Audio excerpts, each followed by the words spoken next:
The afternoon Liam Foster finally admitted he had no idea what he was doing. He realized something he should have understood much earlier. Sometimes the hardest thing to learn is that asking for help is not the same as admitting defeat. Liam was 36 years old. He worked as a draftsman for a small architectural firm downtown, spending his days translating ideas into technical drawings that contractors could actually build from. He had been quietly divorced for 18 months from a woman who believed ambition meant always reaching for the next thing, and left when she realized Liam was content right where he was. The breakup had been civil, sad, and left him with the strange feeling that he had disappointed someone by being exactly who he said he was. He was not bitter exactly. He was alone in the way that breakfast tastes fine but feels better when someone else is there to complain about the coffee with you. He had his work. He had a small apartment above a bookstore that smelled like old paper. He had a sister 2 hours north who called every Sunday to check if he was eating vegetables. It was enough. Or it had been until the Tuesday in late September when his boss told him the firm was switching to a new software platform and everyone had to be certified by January. The software was called Helix Pro, and it was the kind of program that required you to think in 3 dimensions while your hands worked in 2. Liam had tried the online tutorials. He had watched the YouTube videos. He had spent 4 evenings staring at his laptop screen, clicking through menus that seemed designed to humiliate him, and by the end of the week he had accepted a truth he didn't enjoy. He needed a tutor. The community college ran evening sessions twice a week, but they were full until spring. A coworker suggested he find a private tutor, someone who actually knew the program and wouldn't make him feel like an idiot for asking basic questions. Liam posted a request on the local forum, and 2 days later he got a reply from someone named A. Brennan, who said they had 5 years of Helix experience and could meet twice a week for 8 weeks. They agreed to meet at the library on Thursday at 6. Liam arrived early, set up his laptop at a table near the back, and waited. At 6:05, a woman walked in carrying a leather bag and a travel mug that said "Solve for X." She was maybe 34, with auburn hair pulled into a loose ponytail and glasses that she kept pushing up her nose even though they didn't seem to be sliding. She wore jeans and a gray sweater, and when she spotted him she walked over and said, "Liam?" He stood. "Yeah. You must be A. Brennan." She smiled. "Avery. A is for Avery. People assume it's Andrew, so I just use the initial." They shook hands, and she sat down across from him, pulling out her own laptop and a notebook that looked like it had been through a war. She said, "So, Helix Pro, what's your experience level?" Liam said, "I can open the program." She said, "Good start." He said, "That's about where it ends." She nodded, like this was the most reasonable thing she'd heard all day. "Okay, then we'll start at the beginning. Show me what you know." For the next 90 minutes, Avery walked him through the basics. She didn't talk down to him. She didn't act like anything was obvious. She just explained things in a way that made sense, and when he made a mistake, she'd lean over, point at the screen, and say, "Try this instead." She smelled faintly like mint and old books, and every time she leaned in, Liam found it harder to focus on the screen and easier to notice the small scar above her left eyebrow or the way she tapped her pen against her notebook when she was thinking. At 7:30, she closed her laptop and said, "That's good for today. You're picking it up faster than you think." Liam said, "I don't feel like I'm picking it up at all." She said, "That's because you're thinking about how much you don't know instead of how much you just learned. You'll get there." He said, "You sound pretty sure." She said, "I've done this before. Trust me." They agreed to meet again on Sunday, same time, same place. Liam left the library feeling lighter than he had in weeks, and when he got home, he opened Helix and tried the exercises Avery had walked him through. Half of them worked. The other half didn't, but at least now he knew why. Sunday's session went the same way. Avery showed up with her travel mug and her notebook, and they worked through layering and dimension tools until Liam's brain felt like it was full of fog. At one point he made a mistake that deleted an entire section of his drawing, and he sat back and said, "I'm terrible at this." Avery said, "You're not terrible. You're learning. There's a difference." He said, "Feels the same from here." She leaned over, her shoulder brushing his, and undid the mistake with 3 keystrokes. Then she looked at him and said, "You know what your problem is?" He said, "I don't know Helix." She said, "You don't trust yourself. You keep second-guessing every move. Just make the move. If it's wrong, we'll fix it." He looked at her, and she looked back, and for a moment neither of them said anything. Then she sat back and said, "Try it again." He did. This time it worked. They met twice a week for the next month. Avery was patient, sharp, and occasionally sarcastic in a way that made Liam smile even when he was frustrated. She'd correct his mistakes with the same tone someone might use to point out that he'd missed a turn, calm and matter-of-fact, and slowly, gradually, Helix started to make sense. By the fourth week, Liam was working on his first real project, a residential addition his boss had assigned as a test. Avery sat next to him during their Thursday session, watching him work, and when he finished the exterior walls, she said, "Not bad." He said, "Not bad feels like high praise coming from you."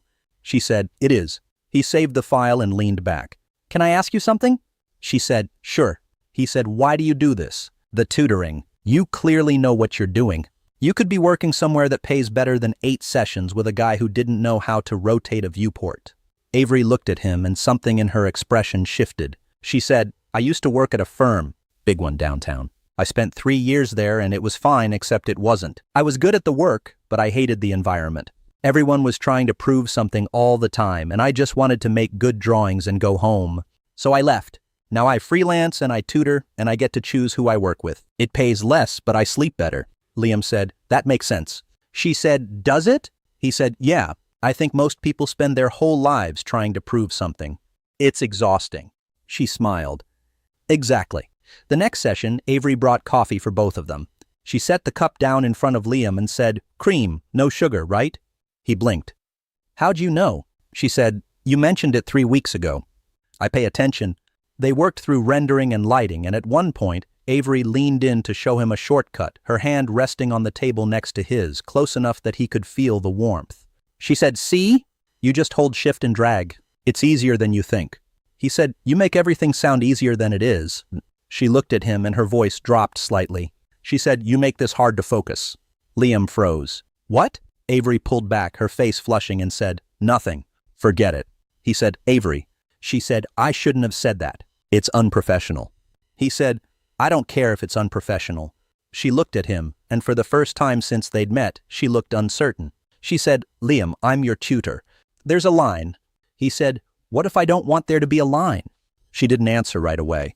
Then she said, "What if I mess this up? What if we try this and it doesn't work and then you're stuck finishing Helix with someone else and it's awkward forever?" He said, "What if it does work?" She looked at him for a long moment. Then she said, "You're supposed to be learning software, not asking existential questions." He said, "I'm good at multitasking."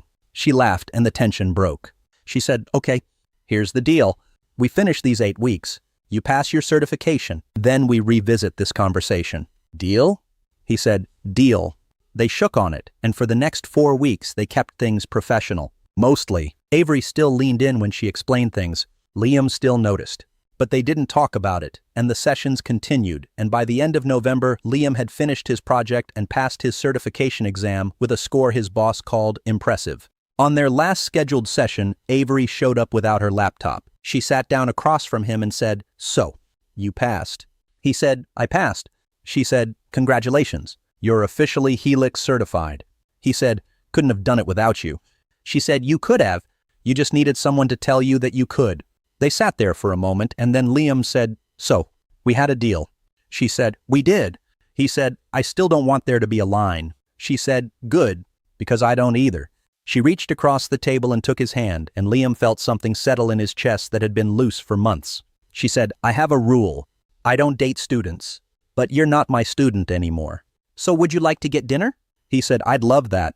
They went to a small Italian place 2 blocks from the library, the kind of restaurant with checkered tablecloths and candles and wine bottles. Avery ordered pasta, and Liam ordered the same, and they talked about everything except Helix. She told him about growing up in a family of engineers who couldn't understand why she wanted to draw buildings instead of build them. He told her about his sister, about the divorce, about the fact that he had lived in the same town his whole life, and sometimes couldn't tell if that made him steady or just stuck. Avery said, "I think steady people don't ask that question." Liam smiled. "Someone told me that once." Halfway through dinner, a man walked up to their table. He was tall, polished, wearing a suit that looked like it cost more than Liam's rent. He said, "Avery, didn't expect to see you here." Avery's expression went flat. She said, "Grant." Likewise. Grant looked at Liam, dismissive, then back at Avery. "Still doing the tutoring thing?" She said, "Still freelancing, yeah." Grant said, "You know, if you ever want to come back to the firm, we'd take you. You were good. Better than most of the people we've hired since. Avery said, I left because I didn't want to be there, Grant. That hasn't changed. Grant smiled, but it didn't reach his eyes. Your loss. We're doing some incredible work. Liam set down his fork. He said, she said she's not interested. Grant looked at him like he'd just noticed a potted plant. And you are? Liam said, someone who knows when to listen. Grant's smile faltered. He looked at Avery, then back at Liam, and then he walked away without another word. Avery exhaled. She said, sorry. That was my old boss. He has a hard time accepting that people leave. Liam said, he seems like the kind of guy who has a hard time accepting a lot of things. She laughed. You have no idea. They finished dinner, and when they left, Avery said, walk with me. They walked through the downtown streets, the air cool and smelling faintly of rain. Avery stopped in front of the bookstore below Liam's apartment and said, this is your place, right? He said, how'd you know? She said, you mentioned it once. I pay attention. He smiled. You do? She stepped closer, close enough that he could see the small scar above her eyebrow clearly now, and said, are you trying not to kiss me, or are you just overthinking it? He said, I'm trying not to assume. She said, Liam, I told you that you make it hard to focus. I don't do subtle. He kissed her. It was slow, careful, and tasted faintly like wine. When they pulled apart, Avery rested her forehead against his and said, for the record, you're a much better student than I thought you'd be. He said, and you're a much better tutor than I deserved. She said, I'll see you soon? He said, definitely. They saw each other 3 times the next week. Coffee on Tuesday, dinner on Friday, a Sunday morning walk through the farmer's market where Avery bought too much bread and made him carry half of it. She fit into his life the way a piece fits into a puzzle you didn't know was incomplete, and by the end of December, Liam couldn't imagine a version of his routine that didn't include her in it. 6 months later, they moved in together, a small house on the east side with a porch and a backyard that needed work. Avery set up a drafting table in the spare room, and Liam hung a whiteboard where they could sketch ideas for the renovations they kept talking about but never quite starting. They worked side by side most evenings, Avery on her freelance projects and Liam on whatever his boss had sent home with him, and every so often she'd lean over and say, you're doing it wrong, and he'd say, show me, and she would. A year after that, Liam proposed. Not at a restaurant or on a beach, just in the kitchen one morning while they were making coffee because it felt like the right moment and he didn't want to wait for a better one. Avery said yes before he even finished asking, and they got married 2 months later in the backyard they still hadn't finished fixing. At the reception, Liam's sister asked Avery how they met, and Avery said, I was his tutor. He was terrible at software. Liam said, I got better. Avery said, you did. And I fell in love with you somewhere between viewport rotation and exterior rendering. Liam said, I fell in love with you the second time you leaned over my laptop and told me I was overthinking it. She kissed him, and everyone clapped, and later, when they were sitting on the porch watching the last of the guests leave, Avery said, do you ever think about what would have happened if you hadn't needed a tutor? Liam said, every day. But I did. So we don't have to. She leaned into him, and they sat there as the evening settled around them, and Liam thought about learning and lines and the kind of luck that only shows up when you're willing to admit you don't know everything. What would you have done if someone you were working with told you they made it hard to focus? And have you ever met someone while learning something new and realized they were teaching you more than just the subject? Tell me your story in the comments. If you like this one, leave a like, subscribe, and I'll see you in the next video.